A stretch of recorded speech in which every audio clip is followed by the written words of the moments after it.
And Bracken said that all the individuals, all the nuclear command and control people involved in that war game left very depressed. Hmm. Is the Armageddon, and I mean, it sounds like a species destroying, if not a world destroying event. I mean, obviously, there's the proximity. And actually, this is a good question for you, too. I'm curious. The modern lexicon, Oppenheimer, the Oppenheimer project has been kind of pulled back in due to the movie, not saying that it's a nonfiction movie, but it brought that type, the Manhattan Project, back into people's minds.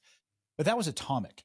Can you explain? And actually, one of the most shocking things about that movie for me is the math was pretty certain, but not 100% concrete that they were not going to ignite the atmosphere when they cooked that thing off, which is not something that I was aware of. So that, they were pretty sure on their numbers, but the numbers didn't show with absolute certainty. And again, that was an atomic bomb.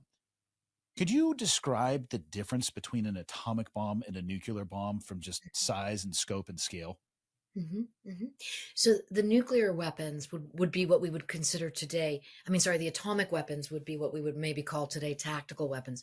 Hiroshima was 15 kilotons and Nagasaki was 21 kilotons.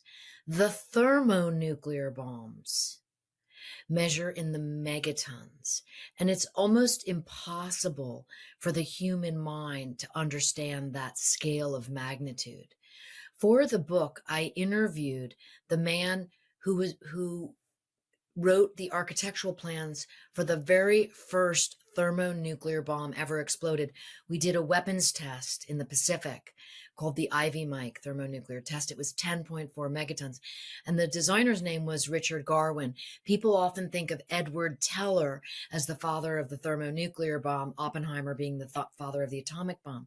But actually, Edward Teller couldn't figure out how to make the thermonuclear weapon explode. He could only imagine it theoretically. And so this 24-year-old kid named Richard Garwin, a student of Enrico Fermi, is the one who was able to make that bomb explode. And Garwin, now in his 90s, I interviewed at length with him in the book, and he explained it to me. And one of the incredible things about talking to sort of the Superman of science is that they understand science at such a profound level. The rest of us cannot compete and should not compete, but they all adhere. And I'm talking about the smartest guys in the room now. They adhere to what I call the Einstein principle, that you can explain something to a second grader if you really understand it. And I explain the power of the thermonuclear bomb in my book the way Garwin explained it to me. And I encourage people to read it, but I'll give you a short version of it. He said to me, Annie, the best way to understand the power of the thermonuclear is that it's a two-stage weapon that uses an atomic bomb inside of itself as a fuse, as a triggering device. Consider that when you want to understand the power of the megaton Whew. thermonuclears. That is a pretty impressive visual because most people can picture the mushroom cloud from Yeah. Nagasaki or Hiroshima. And if Mhm. that is the fuse that is kicking off the other device, okay, now I'm understanding a little bit more nuclear Armageddon.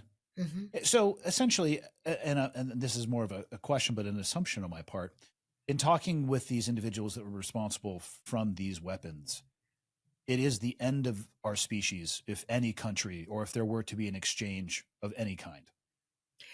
Well, everything escalates. And it escalates because of misunderstandings and miscalculations. And everyone at the Pentagon knows that.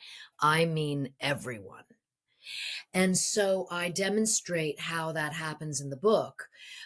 You have all kinds of problems. I'll give you one example. We have a satellite system in space that recognizes the launch of an enemy nuclear weapon in the first fraction of a second. You did not mishear me speak. The first fraction of a second. Satellite systems, they're built by Lockheed. They're called the Cyber systems. They are parked over nuclear armed nations looking for launches 24/7, 365 days a year.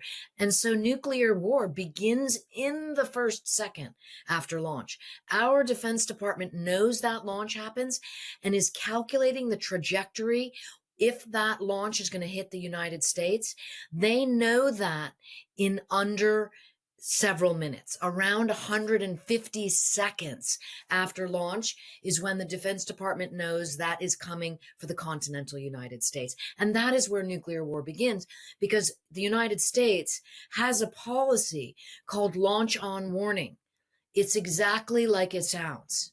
We launch on warning. We do not wait to absorb a nuclear blow. If someone is crazy enough to launch a nuclear weapon, a strategic nuclear weapon inside of an ICBM at the United States that will get here in under 30 minutes, we launch. And from there, everything There's no coming back. Yeah, there's no coming back from that. Mm-hmm. Is there an estimate on how many nuclear bombs are currently in existence? Oh, there's not an estimate. There's a precise accounting of that. And for that, we thank the Federation of American Scientists. They have a division inside of themselves called the Nuclear Notebook, which is run by Hans Christensen and his team. And if anyone's interested, they can go to the Nuclear Notebook and learn exactly the number of weapons that are online. There are those that have ready for launch status, and I simplify them down in my book, and I can tell you any of the numbers, but the real sort of homework comes from the Federation of American Science Project. And I like to say that because without that, so many of us would be in the dark, guessing and speculating. Now, there is lots of speculation in terms of certain nuclear programs. For example, Israel pretends not to have a nuclear program. We don't know exactly their numbers because they don't make them transparent. Pakistan, India, we're not sure. The different nuclear armed nations that adhere to the nuclear treaties adhere to a level of transparency, in which those countries report their nuclear weapons and their nuclear weapon systems. And that includes Russia, that includes the United States, France, UK, etc.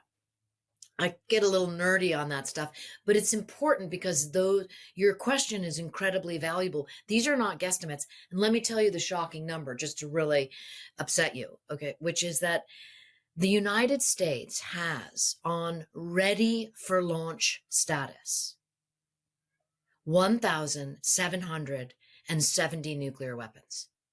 Russia has on ready for launch status 1,664. So about the same. And those numbers change a little bit every year, but that gives you an idea. And when I say ready for launch status, 400 of the US ICBMs, all 400 of them, can launch in as little as 60 seconds from the president's order.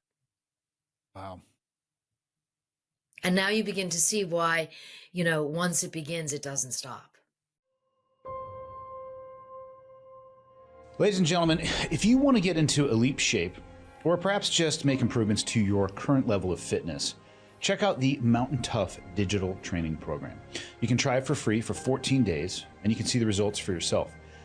The app allows users to train wherever they are with minimal equipment requirements, whether you're in the gym or you're outdoors or you're at home. Users can access top-tier programming that fits into their lifestyle. The Mountain Tough app offers expertly designed progressive training plans that guide users from start to finish. These plans are tailored to build resilience, strength, and endurance over time, preventing burnout and injury.